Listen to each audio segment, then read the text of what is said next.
Notre invitée du jour, Valérie Plagnol, économiste et présidente du Cercle des épargnants. Bonjour. Bonjour. Alors avec vous, on décrypte ce matin l'actualité économique et on commence par le FMI et ses prévisions de croissance mondiale très optimistes. C'est le moins qu'on puisse dire.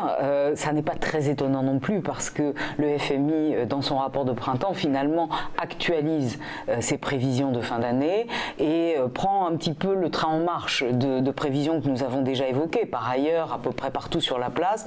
Donc on tient compte de 2017, très belle année, très belle surprise.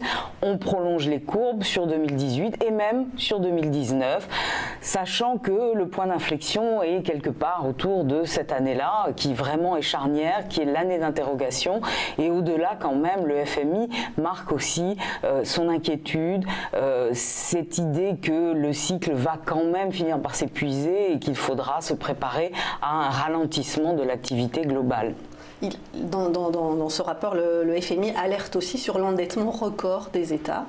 Absolument. Alors, ce qui est intéressant en fait dans ce rapport, je trouve, c'est qu'au-delà du ton effectivement qui pourrait paraître optimiste et béat, oui, ça n'est pas du tout le cas. C'est-à-dire que le FMI dit attention, vous êtes dans une période faste, c'est la première fois depuis presque 10 ans que nous avons une croissance globale synchrone, c'est-à-dire que les grandes régions du monde sont toutes sur le même rythme et ensemble dans la reprise, mais c'est le moment véritablement pour les pays qui en ont besoin de faire les efforts qu'elles doivent faire pour remettre de l'ordre dans leurs économies et notamment de réduire leurs dettes. Et ceux par contre qui ont engrangé en quelque sorte un peu de noisettes entre guillemets, alors on pense tout de suite à l'Allemagne, d'ailleurs elle est citée directement dans le rapport, c'est peut-être le moment aussi d'aider les autres ou en tout cas d'élever le potentiel de croissance. Donc tout le débat aujourd'hui, et on le retrouve bien sûr au sein de la communauté des économistes, consiste à dire voilà, qu'est-ce qu'on va faire pour cette croissance potentielle? Nous sommes dans une phase de ralentissement de la croissance de la population active globale, à part l'Afrique, et que va-t-il advenir en fait de ce potentiel de croissance qui est quand même inférieur à ce que nous constatons aujourd'hui? L'autre sujet d'actualité, c'est le livre beige de la Fed qui a été publié mercredi.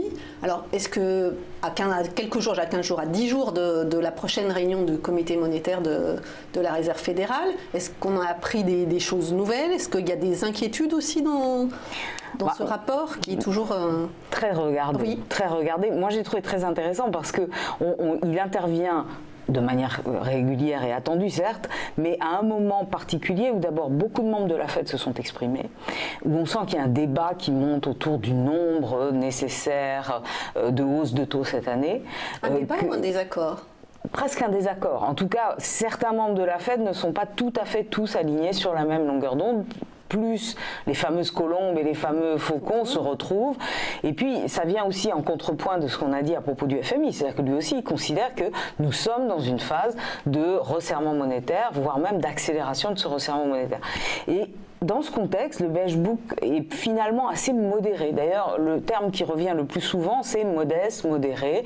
La croissance continue, mais elle est modeste et modérée un peu partout. Alors oui, c'est ce que j'ai lu dans le rapport. Et puis, en même temps, on voit bien qu'elle est quand même solide, cette croissance. Que l'emploi est quand même plus haut.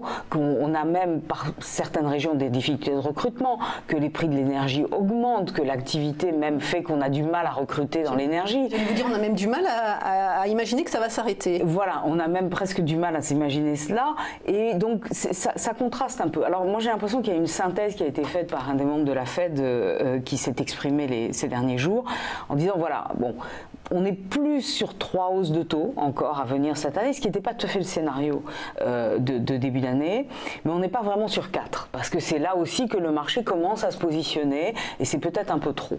Donc j'ai l'impression quand même qu'on va avoir finalement un discours assez apaisé au mois de mai, enfin début mai pendant la réunion. Et puis probablement une hausse au mois de juin, mais on est sur un rythme, j'allais dire, d'une hausse toutes les deux réunions. D'accord, donc pas de hausse des taux lors de la réunion des 1er et 2 mai. Moi je ne pense pas. Je pense qu'elle sera annoncée pour le mois de juin, et puis juin on va sauter août, et puis ce sera septembre, et ainsi de suite. D'accord. Dans ce livre beige, et vous l'avez évoqué aussi, il y a des inquiétudes sur les tarifs douaniers, et notamment sur la hausse des prix de l'acier qui se sont envolés aux États-Unis. Pourquoi ils se sont envolés comme ça, ces prix de l'acier? Alors là, c'est typique d'une situation effectivement liée cette fois-ci à un choc de prix provoqué par les annonces de restrictions commerciales et de hausse des tarifs sur l'aluminium importé. Et du coup, tout le monde s'est précipité pour acheter de l'aluminium et pour stocker. Donc on a provoqué un peu ce qu'on craignait et on a accentué le phénomène lié à cette annonce de tarification supplémentaire.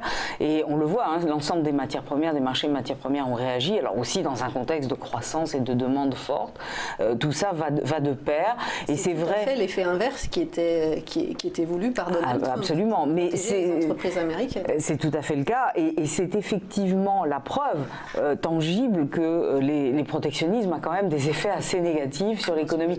Alors là, tout le monde est unanime, et ça se retrouve aussi dans le Beige Book, on s'inquiète des effets et des contre-coups de mesures protectionnisme, et puis d'une escalade possible, hein, puisqu'il y a eu quand même des mesures de rétorsion de la part, et très ciblées certes, mais justement, le ciblage est inquiétant, notamment pour l'agriculture américaine, du côté chinois. Donc on est dans cette situation beaucoup plus tendue qui se retrouve sur les prix. Et qui, j'allais vous dire, qui est au centre des débats du G20 ce week-end et aujourd'hui. Est-ce que selon vous, il y a un réel risque pour la croissance mondiale? Est-ce qu'on n'est pas encore sur du bluff de Donald Trump? Est-ce que vraiment, parce que l'Union européenne a jusqu'à début mai, pour le moment les tarifs douaniers sur l'acier et l'aluminium ne s'appliquent pas, on n'en est qu'aux menaces sur les importations chinoises là, à hauteur de 50 milliards de dollars. Est-ce que vous pensez qu'il y a un moment où Trump peut passer à l'action, où le risque est... Ah, c'est une réalité. Aujourd'hui, je crois qu'il ne faut pas nier cet effet-là. Il s'accompagne aussi de la volonté, par exemple, des États-Unis de renégocier les accords de NAFTA, les accords transpacifiques. C'est-à-dire des éléments multilatéraux sont quand même mis en cause. Et en même temps, on voit bien que effectivement, l'Amérique veut se protéger et Donald Trump veut satisfaire son électorat. Alors, ça va devenir... On en est persuadé, j'en suis persuadé, très contre-productif, surtout pour les gens qui sont censés protéger, mais ça n'est pas comme ça que les choses sont perçues immédiatement, et je pense qu'effectivement, on est sur cette tendance. Il ne faut pas croire que ce soit unique, on le sait, on voit partout effectivement des envies de protection, des nécessités de mettre en place des politiques plus protectrices à l'égard de ses propres activités, c'est le cas aussi en France, mais ça prend une tournure particulièrement délicate, en plus qui sort du cadre multilatéral, mais on sait que Donald Trump n'est pas du tout dans une logique multilatérale et de négociation commerciale globale. D'ailleurs, dans son discours hier, Christine Lagarde, quand même, effectivement, critique le protectionnisme américain, mais appelle quand même l'ensemble des pays à réduire leurs barrières douanières. Ça reste effectivement un objectif général, mais on sent que l'OMC a été marginalisé, et c'est le cas depuis... quelques années déjà, cette difficulté de fonctionnement à plusieurs, le non-respect par certains, la Chine n'est pas innocente dans cette histoire, autour effectivement des conditions et du respect des règles commerciales mondiales, tout ça crée effectivement maintenant une situation de tension qui effectivement n'est pas très favorable. On termine avec un mot sur les marchés. On commence par le marché obligataire, qui était quand même au centre des discussions, et l'aplatissement de la courbe des taux américains. Alors, c'est une crainte réelle, puisque elle est vraiment dans la logique d'une remontée des taux courts américains. C'est pas ce qu'on a vu cette semaine. Non, donc voilà, les taux longs sont remontés, et du coup, on est revenu sur une courbe un tout petit peu plus pentue. Les choses se font extrêmement progressivement pour avoir vécu et connu la période de 94-95, par exemple, ou le fameux choc Alan Greenspan lorsqu'il a remonté ses taux. On n'est pas du tout sur cette configuration. Mais c'est vrai que la courbe progressivement se translate. Les taux courts remontent, les gens qui sont vraiment liés à ce marché à court terme commencent à être un peu en difficulté, notamment le marché de l'immobilier ressent ces effets. Quand on est emprunteur à taux variable, on le ressent. Les fameux taux un peu dits junk ou high yields sont les premiers à être touchés par cette situation. On termine juste sur les marchés actions, on en discutait en avant-propos toutes les deux. le fait que les résultats finalement trimestriels des entreprises américaines déçoivent le marché et entraînent Wall Street dans le rouge montre qu'il y avait vraiment une survalorisation des marchés américains. En grande partie. Alors, ce qui est intéressant, c'est qu'on est quand même sur des dynamiques économiques qui sont encore très porteuses. Hein. Je crois qu'il faut relativiser. Je vais avoir l'air un peu contrariante, non, mais c'est parfait. Soyons-le. Le débat est toujours intéressant. Voilà, absolument. Et effectivement, il y avait une période de survalorisation. On a eu une correction. Je crois que c'est pas complètement terminé, secteur par secteur. Est-ce que ça va amener avec un peu plus de discrimination maintenant sur les choix qui sont faits en termes d'investissement? Je crois que c'est tout l'intérêt de la chose. Mais c'est vrai que face à cela, les anticipations sur la hausse des taux, le marché obligataire crée et agite et anime cette volatilité. Merci beaucoup Valérie Plagnol, présidente du Cercle des épargnants.